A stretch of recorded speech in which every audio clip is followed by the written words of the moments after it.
Hari Hari. So generally we are going to go from one of the key verses to the next. We finished chapter 1, text 1 last week. The next verse up is chapter 1, text 40. But we're not going to do that today. We're going to go into a different principle or concept. For me, it has been transformative, this particular concept. Forget your purpose, recognize your mission. This concept, this idea, this realization transformed my life. And it took me years to get there. And we had all heard the mission statements, Stephen Covey's highly effective, 7 Habits of Highly Effective People. We know all of that. I personally am a fan and disciple of Simon Sinek and his book, Starting with Why. Excellent, one of the most watched TED Talks of all time. All very helpful. But as a Vaishnava, and obviously uniquely being myself, something wasn't catching. And this was, pardon me, over years, even decades. Yes, we are all that old, aren't we? Over decades of working towards and trying to settle this for myself. This understanding, forget about purpose and recognize the mission. Understanding it in that light, using that phraseology, was transformative for me. Almost instantaneously. It was one of my own aha moments. And it has changed how I live, how I interact, the decisions I make.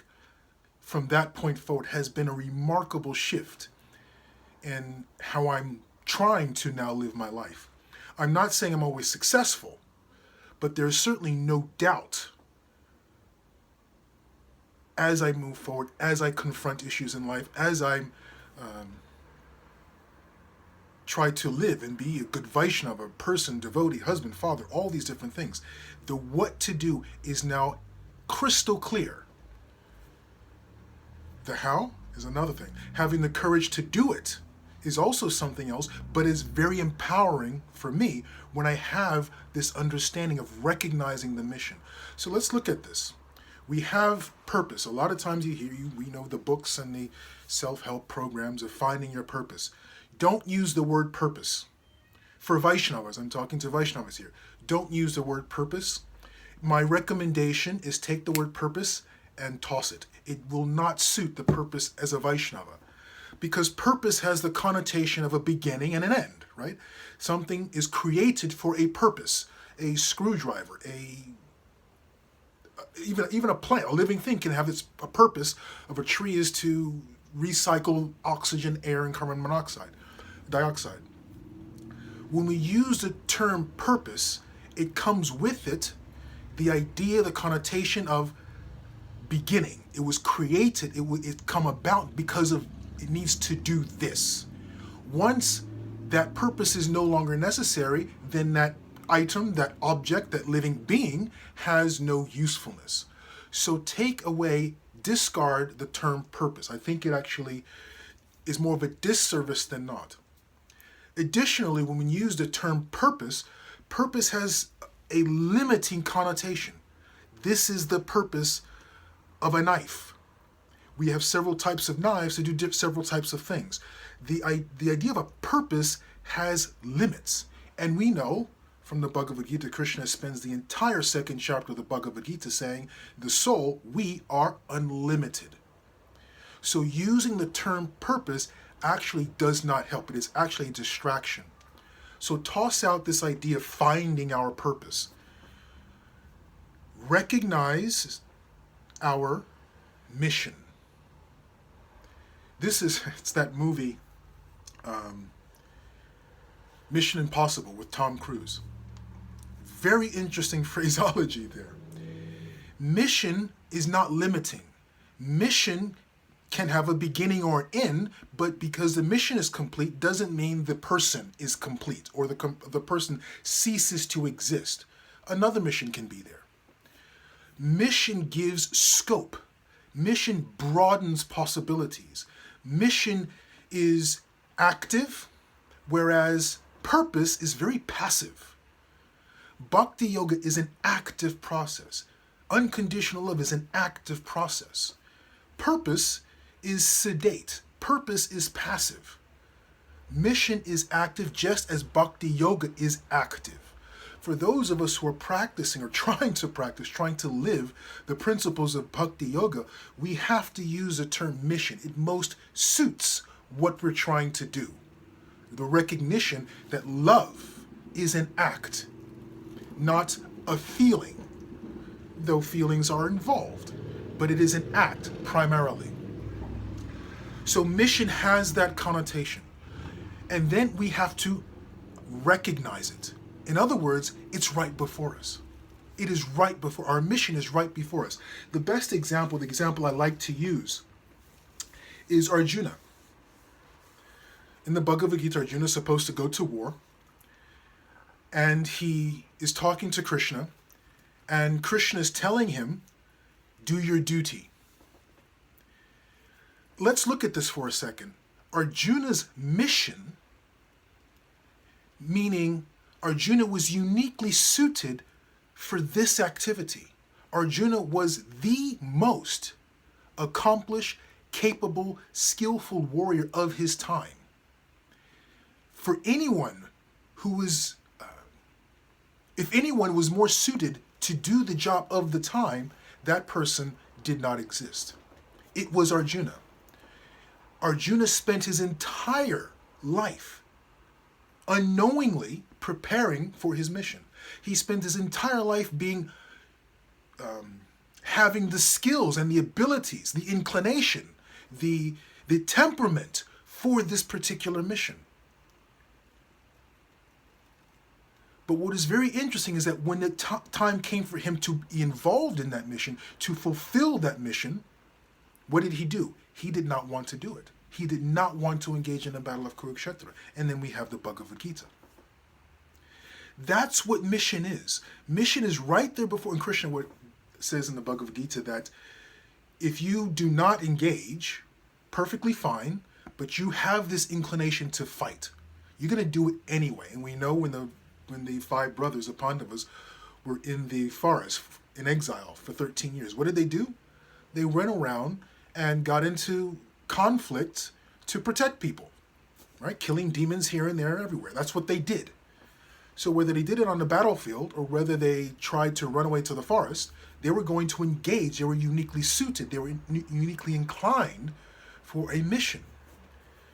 Krishna says you're going to be directed. If you walk away from the battle, you're going to be directed in this way anyway. Arjuna still had to make a choice. And that's where mission is very much different than purpose. We have a choice. Mission is there. Krishna tells Arjuna, if you don't do this, everyone here is going to die anyway. I've already arranged it. Mission is not about us achieving something. It has nothing to do with us achieving something. That something, whatever it may be, is going to happen. It's going to do what it's going to do already. The purpose, if you will, not to use that term, but the issue of mission is that it empowers us. It uplifts by engaging in the mission. That's why Krishna tells Arjuna, don't worry about success or failure. Just engage in the mission. It is the engagement in the mission that is fulfilling. It is the engagement in the mission that brings success in our life. But we still always have choice. And that's why I don't like to use the word purpose. Purpose has a connotation. There's no choice. That's your purpose. No, Arjuna had choice. Even though his mission was to engage in delivering the pious and annihilating the miscreants. That is Arjuna's mission. There was no one more suited to doing that than Arjuna. That is clearly his mission. He still had a choice. We all have a choice of whether or not we engage in our mission. Now, we may choose, in fact, most of us do, choose not to engage in our mission, unfortunately. And we choose that because of trauma, fear, lack of courage, ignorance, any number of reasons we do not identify and then live our mission. For any number of reasons. But we are still, and we feel this, we know this, we are still driven, we are still, not driven, what's the word?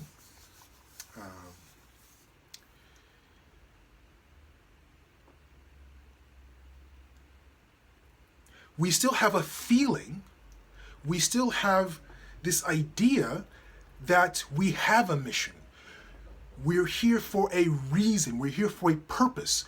This oftentimes comes up, not, every day, but in certain situations when you're in bed at night, the lights are off and you can't go to sleep and something's happened in your family or friendship. Occasionally in life, the thought comes up, what am I here for? What am I doing? What's the purpose? And we want to have that answered.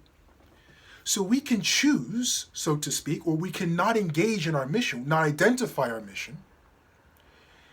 But what will still be there is the inner push, if you will, the inner requirement to be engaged in our mission.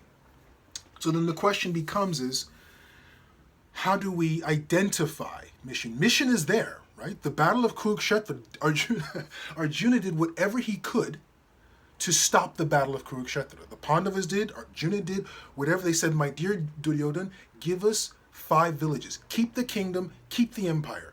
Give us 5 villages over which we can be responsible and live. We're Kshatriyas. Duryodhana said, I will not give you enough land in which to draw or drive the head of a pin. No matter what Arjuna tried to do, circumstances were going in a particular direction. He only had the choice as to whether or not he was going to get involved in the mission. Not involved in the mission. His mission was to use himself, to activate himself accordingly. Now, we are all Vaishnavas. What is for us, it's very, very easy. And we should not, as Vaishnavas, we should not really be having this kind of angst in trying to understand mission. We know what Krishna's mission is. Krishna's mission is very simple, to deliver, in a broad stroke, to deliver the pious and to annihilate the miscreants. Even annihilating the miscreants, they are delivered, right? When Krishna annihilates the miscreants, they gain liberation. So in a broad brush stroke, that is the mission, so to speak. That will go on. The question we have to ask of ourselves is, how do I get involved? I have a unique inclination, abilities, skills, likes, dislikes, nature, psychology. How can I use all of that for the mission? And that's actually, there's a better way of saying it. Not how can I use these things for the mission. These things, I'm actually already using them for this mission as Vaishnavas, this mission that is connected to Krishna. I'm already using these things. The only question is whether I can see myself, if I can understand how I connect all of these aspects of myself with this mission of Krishna's, so to speak. The mission is before us. And it's not even Krishna's mission. That's also that gives us an idea that we're taking on something that belongs to Krishna. The mission is ours. It is ours to grapple, to hold, right? Krishna tells Arjuna, I'm going to defeat all the Kauravas here. Everyone's already dead. What are you going to do? This is going to go on. What are you going to do? It was up to Arjuna to grab on and use all of himself. He is uniquely capable, uniquely skilled, uniquely prepared to do all of this, to get involved, to grab it with both hands. And in that, find fulfillment.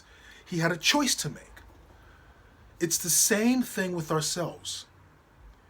As Vaishnavas, there is a mission. The recognition, the identification has to come when we recognize this is who I am, these are my skills, these are my abilities. I can use these, and this is how I can use these. This is how I can plug into the mission. This is the mission. The mission is not something that is out there. The wording, let's not get lost so much in the wording. The mission is not out there. The mission is all around us. It's right before us. Just like Arjuna in the Bhagavad Gita, it's right in front of him. His entire life has been the mission. When he was studying as a student in Dronacharya's Gurukula, when he was practicing archery at midnight, when there was no light, there was no illumination by which to see, that was the mission. The mission was, he was already automatically engaged in the mission. The only difference is, would he do it for himself or for Krishna? Would he determine how he was going to engage himself? But his entire life was already the mission. We simply have to recognize it. And that's the key phrase. And that's why I use the term, what has helped for me is recognizing our mission. We have to recognize it. When we recognize it, it changes everything. It doesn't necessarily change what we do, but it changes our, not only our motivation, but it changes how we see everything that we do. Everything has a meaning. Everything gains a significance. There is no question, there are no more doubts, there's no hesitations in what we should do in any given situation. Recognizing our mission is the most empowering thing you can do. It eliminates hesitation, it eliminates doubt. We never have an issue of trying to understand what we should do. How? Yes, that's always a task. How to do something. The flip side is not recognizing mission. Then we live life, we have all these skills, abilities, inclinations, possibilities, and we just bounce from one to the other, not knowing what to do, feeling unfulfilled, or worrying about asking the questions, what am I doing? Why am I here?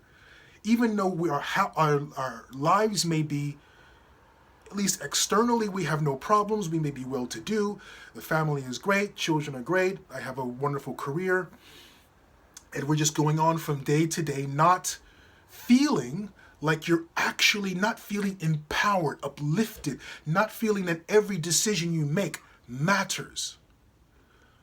When we've recognized mission, every decision you make matters, and you know what the decision is supposed to be. You come to decisions, you come to understanding quickly. You will struggle with doing it, and I'm going to come to that in just a second, but you know what needs to be done. You're empowered. Even courage becomes second nature when you have identified your mission. And you also recognize, when you've recognized your mission, you also see instantaneously how you are uniquely qualified to fulfill that mission, to live. It's like someone comes to you. It's like you have an ability, say, to. We see sometimes on Facebook, we see these videos of the 4-year-old. His parents give him a drum set, and the 4-year-old picks up the drumsticks and just plays the drums like you would not believe, as a master. That's what recognizing mission is. When we recognize mission, then we see that every challenge we've ever had, every challenges we can possibly predict we're going to have, every issue in our life in the past, what we need to do now, becomes crystal clear in terms of the recognition that, my God, I am uniquely capable, strong enough, smart enough, skilled enough, powerful enough to achieve everything I need to achieve in life. I had the power in the past. I did not use it because I was confused and befuddled about my mission. But you just recognize within yourself, it is incredibly empowering, incredibly empowering, because the recognition that you have the ability to overcome every single obstacle that comes your way, it's liberation. It's Jivan Mukti. Jivan Mukti means to be liberated while living in the material body, in this material world. That's Jivan Mukti. For Vaishnavas, recognizing mission is Jivan Mukti. You will be free, I promise you. I'm not saying I'm Jivan Mukti. What I'm saying is, recognizing mission leads to that. Recognizing mission is incredibly empowering and uplifting. And it is actually remarkably easy recognizing mission in hindsight. In my own experience, I've decades going around looking, trying to find my purpose, trying to find the meaning of life in the context of who I am and my Krishna consciousness, my Vaishnavism.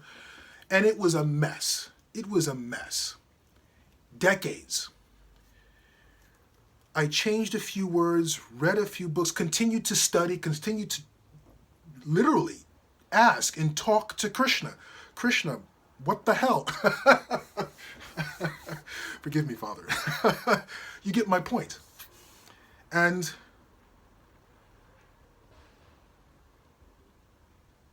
the realization that it is about recognizing mission, and that, just like Arjuna, sitting on the battlefield of Kurukshetra, there was no one better suited, is very interesting.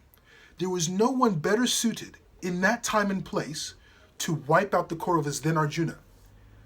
But he was the only one who didn't want to do it.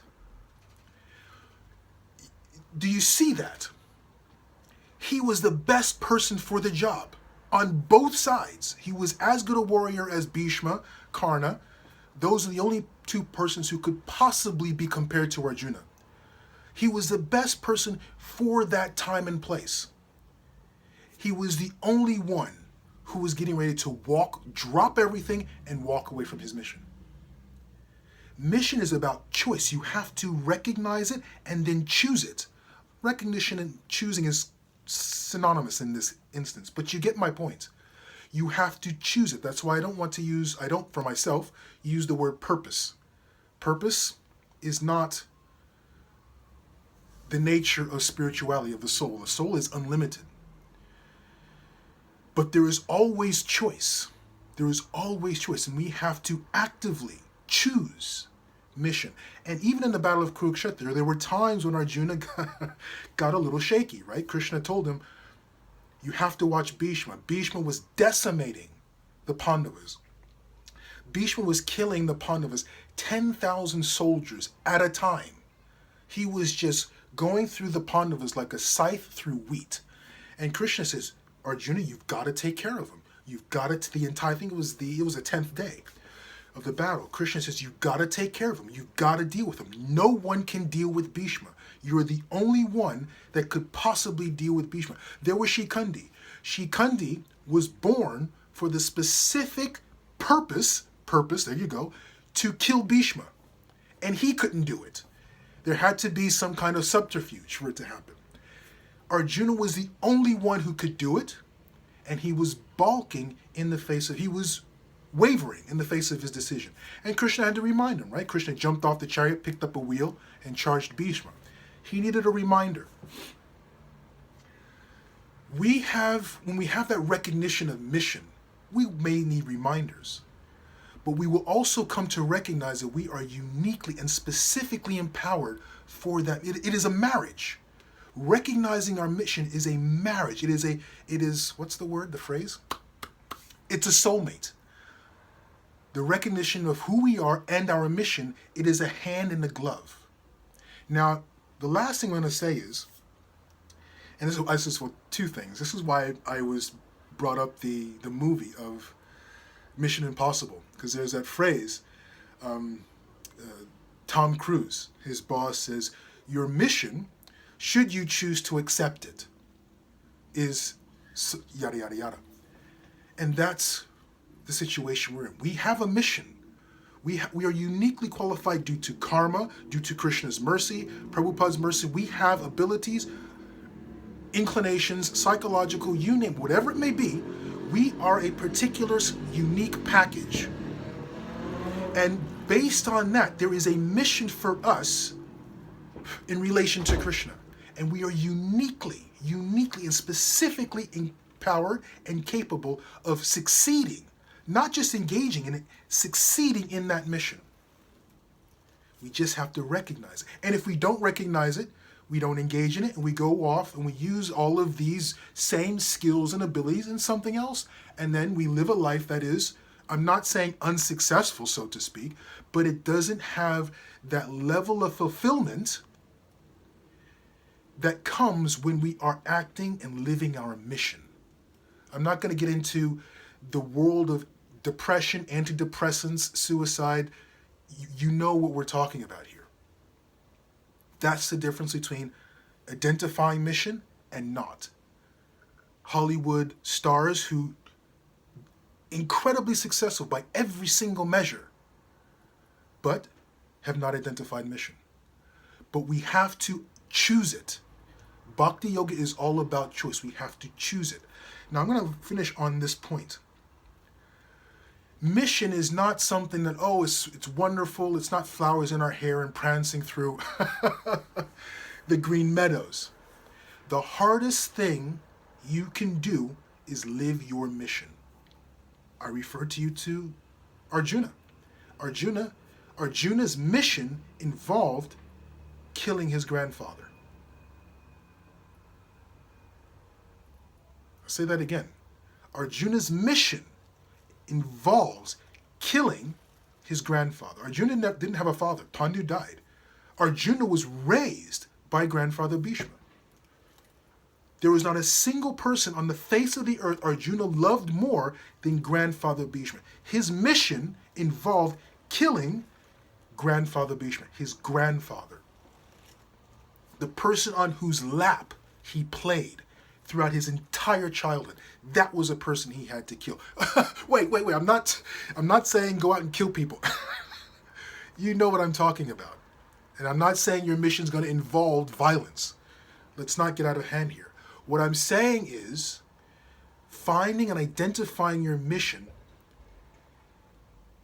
It's empowering, uplifting. You will never be more fulfilled than when you've identified your mission. But identifying and living your mission is the single most hardest thing you will ever do. Everything is thrown at you, including the kitchen sink. Everything that can go wrong will go wrong. That is the nature of mission, and that's why we are uniquely qualified to deal with it. But we have to recognize it. When we recognize mission, then that ability to deal with it is awakened. If we don't recognize it, it will break us.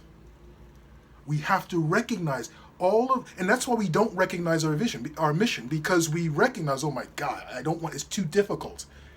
And we don't want to recognize our mission. We go the easy way, which means who knows what it may be. It can be a number of things. And it looks good. The easy way may have a lot of money. It may be success in so many different ways, except for within. The difficulty is choosing mission, knowing, and I'm telling you this, when you've chosen mission, everything in your life is going to go wrong. What I mean by that, not go wrong. What I mean by that, your greatest challenges are going to happen while you're living your mission. The greatest challenges. Everything's going to come at you. You're going to be tempted, just like Arjuna was. When Krishna told him, you're going to have to deal with your grandfather. You're going to have to kill your grandfather. There was no stopping Bhishma. It's similar. Our mission is going to involve doing everything we hate to do, but we are uniquely capable of doing it. So forget your purpose. Recognize your mission. That's the key. Hari Hari.